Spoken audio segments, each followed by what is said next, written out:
আসসালামু আলাইকুম। Ideal solution BD চ্যানেলের পক্ষ থেকে শুভেচ্ছা সবাইকে।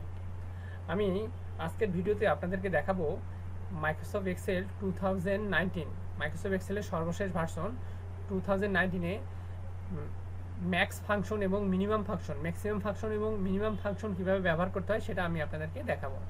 তো প্রিয় ভিউয়ার্স, আমি এখানে কিছু ডাটা নিয়েছি।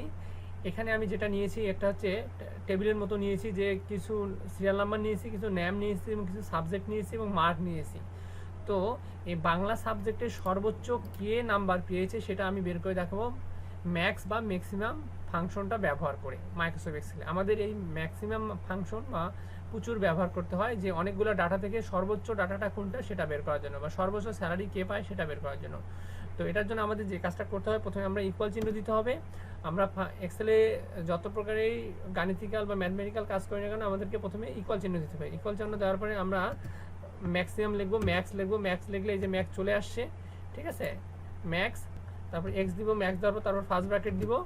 দেওয়ার পরে আমরা যে ভ্যালুগুলোর মধ্যে সর্বোচ্চ নাম্বারটা বের করতে চাই সেটাকে জাস্ট সিলেক্ট করে দেবো।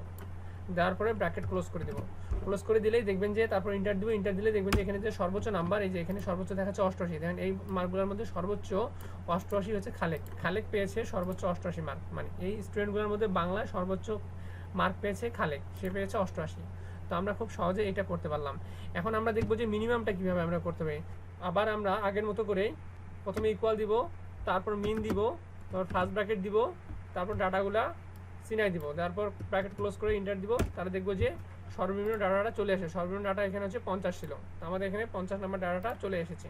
প্রিয় ভিউয়ার্স, এই কাজটা আপনার ইচ্ছা করলে এই হোম মেনু থেকে এখানে দেখবেন যে মিনিমাম এবং ম্যাক্সিমাম দুইটা ফাংশন দেওয়া আছে। আপনার ইচ্ছা করলে এই ফাংশনটা ব্যবহার করেও করতে পারেন। তো প্রিয় ভিউয়ার, যদি আপনাদের ভিডিওটি ভালো লেগে থাকে তাহলে অবশ্যই ভিডিওটি বন্ধুদের মাঝে শেয়ার করে দেবেন। ধন্যবাদ সবাইকে।